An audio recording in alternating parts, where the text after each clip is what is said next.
Welcome to back my channel economics study.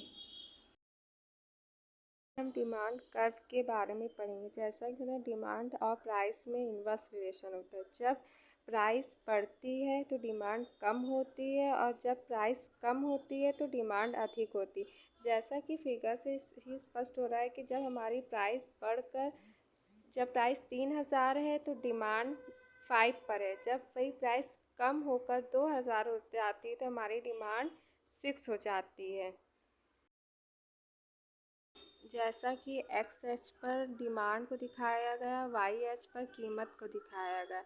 मांग मूल वस्तु की वह मात्रा का इस वस्तु की कीमत से विपरीत संबंध होता है। सीधे शब्दों में कह सकते हैं कि वस्तु की कीमत अधिक है तो इसकी मांग कम है। मांग वक्र का ढाल बाएं से दाएं ऊपर से नीचे गिरता हुआ होता है और यह निगेटिव होता है।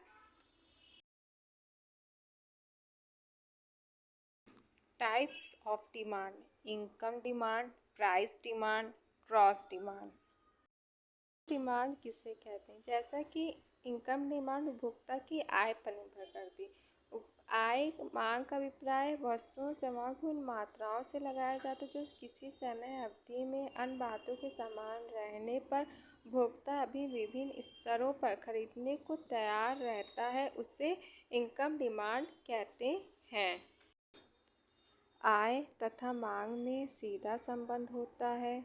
सेकंड, आय बढ़ने से वस्तु की मांग में वृद्धि होती है और आय घटने से मांग में कमी होती है।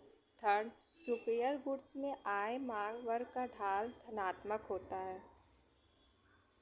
इन्फीरियर गुड्स यानी कि हीन वस्तु में आय वर्ग का ढाल ऋणात्मक होता है। इन्फीरियर गुड्स में हम दो वस्तुओं को लेते हैं, गेहूं का आटा और ज्वार का आटा, और उपभोक्ता दोनों का भोग कर रहे हैं।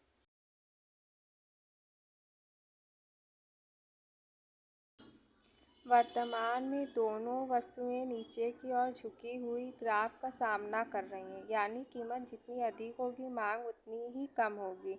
और इसके विपरीत यदि उपभोक्ता की आय बढ़ती है तो उसका झुकाव गेहूं के आटे की और अधिक होगा, जो कि ज्वार के आटे से थोड़ा महंगा है। इस व्यवहार के पीछे उपभोक्ता की मानसिकता यह है कि जब वह अपनी आय में वृद्धि के कारण गेहूं का आटा खरीद सकता है, इसलिए वह अपनी आटे की मांग को ज्वार से इसलिए ज्वार, जिसकी मांग आय में वृद्धि के कारण गिर गई है, घटिया वस्तु है और गेहूं समान वस्तु है। इसे इन्फीरियर गुड्स या घटिया वस्तु कहते हैं।